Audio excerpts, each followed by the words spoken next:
fucking Tales of Berseria. Was I excited to get this game? Fuck yeah! Why? Because it's one of, if not my absolute favorite series, at least ongoing series of all fucking time, right? So every time Tales pops out a new fucking copy, a new fucking game, I know it's an adventure that has a start, it has an end. It's fucking gonna be glorious. You're gonna have characters that are truly alive, unlike a shitload of JRPGs. And that's kind of the main thing with Tales, is the combat, the characters reaching those epic climaxes. You actually care about what the fuck happens. So actually, before I was thinking, is Final Fantasy my favorite series?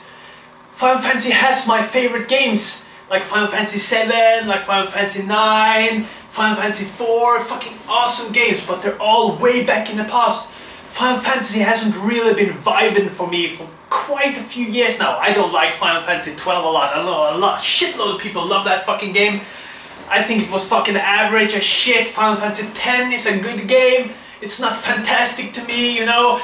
The entire Final Fantasy fan base is kind of split, and I disagree with a shitload of people about that. So I'm just gonna say Tales is more down my alley at the end of the day. And Tales of Berseria did not fucking disappoint in certain areas. It has some flaws, we're gonna get to that. Every fucking game has some flaws, but let's just start with the production value of this game. Let's get that right the fuck out of the way, because it's a FreeFlow Shredview. I have no plan, just go with the flow. The environment in this game is kind of flat. So I'm gonna start on a negative note now, because I want to get that away so I can start ranting about the good shit later. It's very plain looking places in this game. I mean, the fields, it's a grassy field, it's a mountain range, it's a town with houses. The houses look kind of generic. The towns are kind of like the SNES era in design, you know? They're not special, they do the job, you can feel like it's an alive place. I mean, the population in this game is pretty dense compared to most Tales games. So you feel like the people really live there. They're carrying in boxes around town, they're standing there chatting about the recent events happening in the game. Dialogue constantly changes as you progress the story. It's a lot of attention to details, and that makes up for it in spades to me. But still, the environment are so fucking bland at times. I just wonder why they don't put more effort. I mean, the series sells like 500,000 to 1 million plus copies per game. Isn't that enough to put some more effort into the environment? I mean, look at Ni no Kuni. That game looked fucking amazing. Excellent designs everywhere, and that shit fucking game sold less than a Tales game. So come on, Tales! Bring your A game on the fucking environment, alright? I think the reason why it's a bit like this is because it was also made for PS3 in Japan. We didn't get the PS, we just got the PS4 version. It runs at 60 frames per second. I don't care about frames, you know me if you watch my other videos, but I still appreciate that. It's so fucking crispy clean. Both in fight and everywhere you go, it's fucking 60 frames all the fucking time. And considering the lower graphic level of this series, they're almost always like a half generation behind on graphics. I mean, every game, the character models looks fucking awesome. The effects in battle looks fucking awesome. But the environment, the other characters in the game, all that kind of shit kind of goes back to like PS3 era stuff, you know? So, that's the graphics for you. Now, let's move on to the fucking meat. In this game, the main character is called fucking Velvet. She's a fucking badass with the most metal outfit I've ever seen on any fucking character in any fucking game.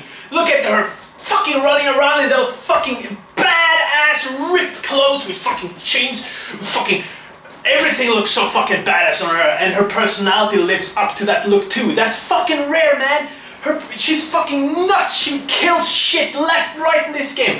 Her quest for vengeance against Artorias, her family member from the past, because the game pretty much started out with Velvet being a laid-back country girl. She's kind of ordinary in the beginning, but then suddenly Artorias betrays her and kills off her fucking little brother, and the vengeance inside her just fucking explodes. Artorias says he does this for the good of the fucking future of the entire planet, because they need to get peace, they need to get rid of the malevolence. Which, if you didn't know, Berseria is a prequel to Systeria. Systeria is kind of the sequel now to Berseria, and Systeria, the main character is a shepherd called Soren. His fucking goal is to get rid of the malevolence. So the malevolence plot is in the early stages and in kind of a hot spot in Berseria.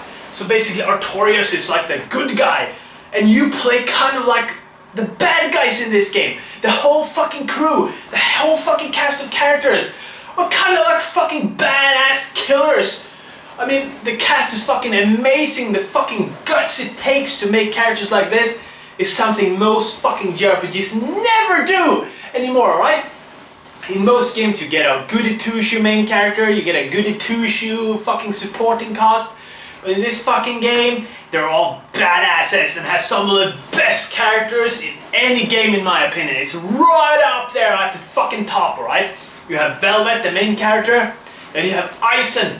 Jesus fucking Christ! I've been waiting for a fucking character like Eisen for years! The next step is to make a character like Eisen the main character. He has a lot of great traits. I mean, he has something in this game called the Reaper's Curse. Every time he tosses a coin, it always ends up on tails. And it's a curse. Everyone around him has some misfortune happening to them, so the whole party is taking a risk being on team with this guy. And throughout the whole game they put more and more layers of depth to this fucking Reaper's Curse. It's an amazing backstory, and it leads to some of the best side quests I've ever played in a JRPG before. It's fucking amazing.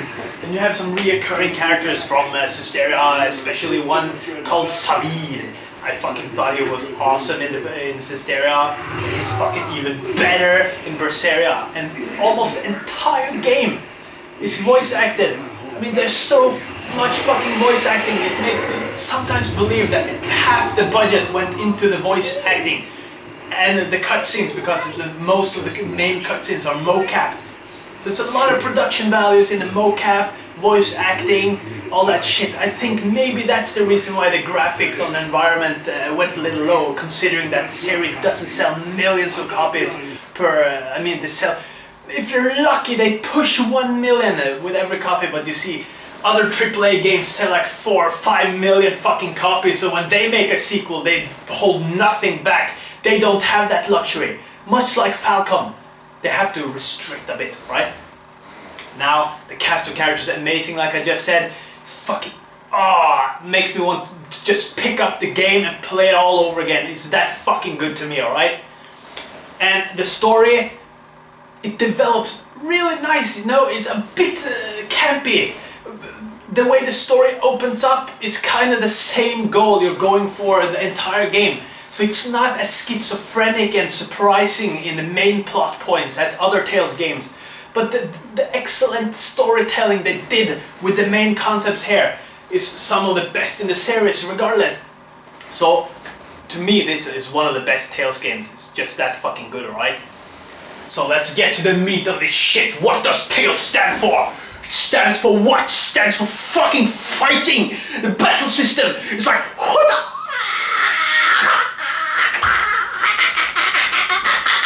It's fucking awesome. A lot of people complained in Systeria when the game didn't have a lot of customizing with the skills, the arts in the game, because the other Tales games you can combine the skills you want and create your own unique combos. That was a problem in Systeria. Systeria's battle system is fucking awesome with armatas, transforming two characters together and getting superpowers, but it was kind of, everyone played the game the same way.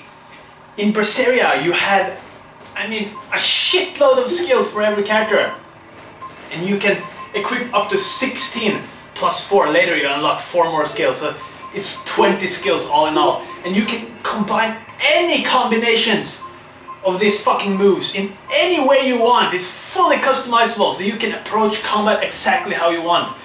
But the combat has a weakness system that if you go against the enemy's right element, I mean opposite element, if it's weak against fire and you use only fire attacks on that fucking bastard, then it fucking dies fast as fuck compared to if you just go with normal. So personally I went in a way that I set up my combos in the elemental way, you know, the circle button on the PS controller is red, so I put all the fire moves on that. And the X is blue, so I put all the water attacks on that for every character. So I had full control of what I had, because to me it got a bit messy when I customized random moves, you know. So I kept it to the elements per button, and that worked out really well for me. I could still customize and make a unique combination, and it was fucking enjoyable as fuck. Velvet, the main character, she's like a whirlwind. She just goes on and on and on. And then you fucking trigger the fucking burst soul, which is kind of like a super move in this game. And her fucking claw comes out, and she's a fucking beast. She's like a fucking werewolf. And she goes fucking nuts, and you can combo. At the end of the combo, you get a super move unleashed. And later in the game, you unlock a fucking mystic art. So after you did this, you can combo a shitload of chains with this burst soul. And you just go fucking nuts, and you end it with a fucking mystic art, and you just fucking goes fucking nuts, alright? And Ison is like a fucking dragon. He jumps up into the air, you fucking blast, and then you fucking pummel to the ground, and then you fucking explode. And then you put a fucking mystic art, and it fucking goes nuts. It's fucking fantastic. Amazingly epic. One of the most epic battle systems ever fucking created right here, folks. So, there are restrictions in the combat, like in the bottom left corner, all the characters have crystals. And you start out with 3, which means you can do a 3-hit combo or a 3-move combo in fight. If you get a critical hit on the enemy, you get another fucking crystal. Now you can do fucking 4 combos. If you unleash the burst soul, you deplete 1 crystal. So you have to be tactical how you approach battle. And if you guard for like 2 seconds, boom, there's a green shine around your body. And when you fucking attack then, you fucking have a huge chance to put fucking stars over the enemy's head. You get a crystal and you almost do double damage. So there's a lot of tactical element, especially on harder difficulties. I played on fucking hard, my friend. Don't play on easy. If you play on easy, you're gonna miss out on a lot of fucking epic shit, alright? The game is not too hard, so if you play on hard, that to me felt like just above normal, alright? So, it's fucking amazing combat system. I mean, some of the characters are fucking hard to learn, like Rokuru is the fucking samurai kind of a demon on the team, this badass character, man. And when enemies attack him, you have to boom, kickstart your burst soul with him, which is a counterattack. You go through them, to burst the fucking whirlwind under their fucking butts, coming shit out all over the place. It's fucking glorious shit and dicks and fucking cunts all over the fucking place, alright? So that's the battle system for ya. The game has quite a bit of side quest near the end. I mean, there's a decent amount of side content, a lot more than Systeria in my opinion. You have a fucking epic side quest dungeon at the end, a post-game dungeon, where you get all the best fucking weapons. You can get a fucking board throughout the story where you fucking go across the fields with a fucking vehicle. It's kind of like the Back to the Future hoverboard, you know? And that was fucking fun, because in most Tales games in recent times you don't get something to fucking ride on. You don't have a vehicle, nothing in the modern era Tales until now. So it's kind of a step in the right direction again. I want a fucking airship. This game has a ship, a boat, you know?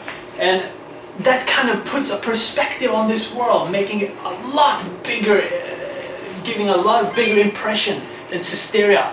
Systeria's world felt like you were a small continent just walking from the north to the south between 2 regions having a war. It was very tiny. It was satisfying, but it was very tiny compared to other Tales. This game feels a lot bigger. You go to fucking snowy fields, you go to palm tree areas, you go to fucking summer area. It has that great dynamic to make the world come really full circle and alive, and full of passion, and full of diversity that makes you go, yeah, this world is fucking good, and the character, yeah. The villains in this game, I'd say they're pretty goddamn good. They're not top tier shit I'd put on a fucking list like Sephiroth from Final Fantasy VII. Artorias, he has a great presence when you meet him. He has personal connections to the main character.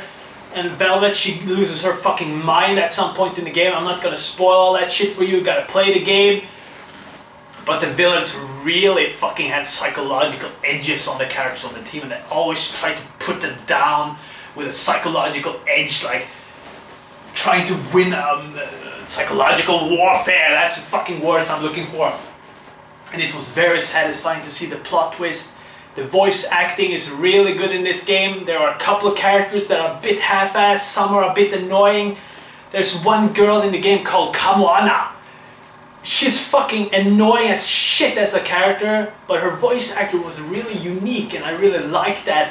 But I got annoyed at the same time. I guess she was supposed to be annoying. Still, the supporting cast in this game is fucking awesome, right? The music, typical Motoi Sakuraba fare, is nothing special. A couple of great tracks, a few boss battle tracks were fucking awesome. Most of the villains, pretty goddamn memorable. Like one guy is called Shigure.